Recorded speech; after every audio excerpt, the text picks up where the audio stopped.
The next to be acknowledged is Congresswoman Regina Reyes. Thank you, Madam Chair. Good evening, Chairman, Vice Chairman, Secretary Paje, and the DNR. Ako po ay taga Marinduque, the lone district of Marinduque, and very well known worldwide as one of the largest major mining disasters in the world, Marcopper. On July 1st po, my first official act at 6 o'clock in the morning was to file House Resolution number 4 urging the DENR to address the prosecution of the entities or companies who are responsible for this disastrous act, unquantifiable damage to the health and well-being of my constituents. Secretary Paje, sir, may I ask po what has been the policy of the DNR regarding the rehabilitation of the mine tailings in Makulapnit, in the Santa Cruz and Mogpog areas affected by this 1996 mining disaster?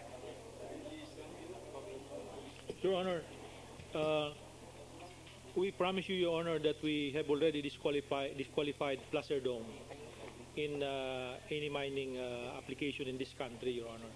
They are not so. But the other concerns that you have raised here, Your Honor, there is a Mining Industry Coordinating Council, the MICC, co-chaired by us in the Department of Finance. We will raise this, Your Honor. We will make sure that these concerns that you have given us, raised to us, we will put this in the table under the Mining Industry Coordinating Council, Your Honor. Thank you, Mr. Secretary. I also realized that in the 15th Congress, the DNR was not really in coordination with the provincial government because of the distinctions between political affiliations. However, the 16th Congress, I have with me, behind me, sitting here since 9 a.m., the PMBR of Marinduque. So I'd like to request for your office, if who exactly in DENR does our PMBR coordinate with? Because of the constant shifting in regional officers. The Director of Mines, Your Honor, is here with me. They can coordinate directly, Your Honor. Thank you, sir. Maiksi lang po ito, Madam Chair. May I also request po from the Good Secretary the list of all claims in Marinduque, the companies, because po, when I was Provincial Administrator of Marinduque about 2 years ago, I encountered a claim where all 6 municipalities were covered by that claim. And I immediately brought this to the attention of our then bishop, who was also concurrently the CBCP head of mining. It is a very touchy subject for our province, perhaps as touchy as Palawan. So if we could just have a list of the applicants, the companies, and does any pending application mean that there are no other applicants who can file applications for the said territories covered? First, Your Honor, we will submit to you the list of applicants. In fact, if I'm not mistaken, Your Honor, this can be downloaded in the website of the MGB. But we'll give you, Your Honor, a copy. But second, the law, Your Honor, that when a certain area, para kung titulo rin ito, when a certain area has been claimed rather, and the fees have been accepted by the MGB, that area becomes close to application. Para naman walang double titling, ika nga. But if it is already explored, the rule is, I think, they have to relinquish 25% of the site every year. Meaning, pag 1,000 hectares po yan, yung 250 hectares, isusuli nila sa gobyerno taon-taon. Paliit ng paliit po yun pag na-explore na po nila.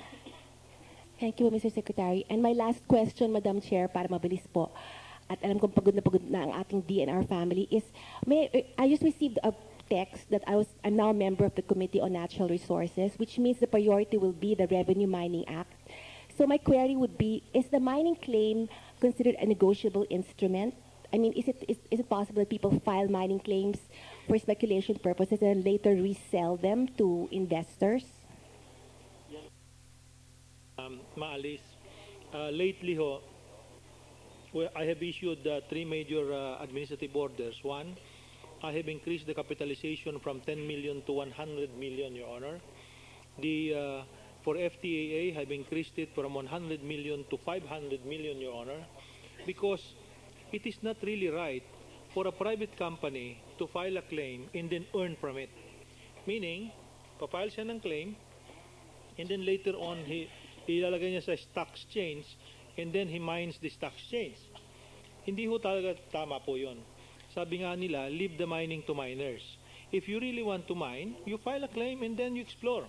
You spend millions of dollars to explore, but if you get something, you mine it. But you cannot just mine the stock exchange or sell the contract. So, ina-avoid na po namin yan. So, as of last year, we were able to cancel 1,600 mining claims. 1,600 claims. Na-cancela po namin dahil nga po sa ayaw namin gagamitin yung yaman ng bayan para yumaman siya personally. Hindi yung kumikita na siya, si gobyerno zero. Di po ba? Kasi binigay mo yung permit, binenta niya, kumita siya, si gobyerno zero. So that is really wrong, Your Honor.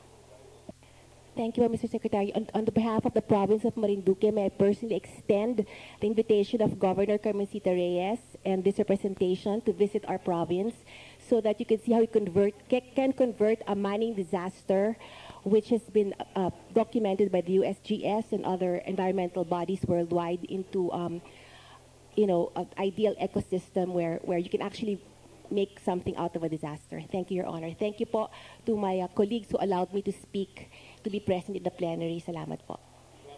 Thank you. Honorable Redon, for the second round, is recognized.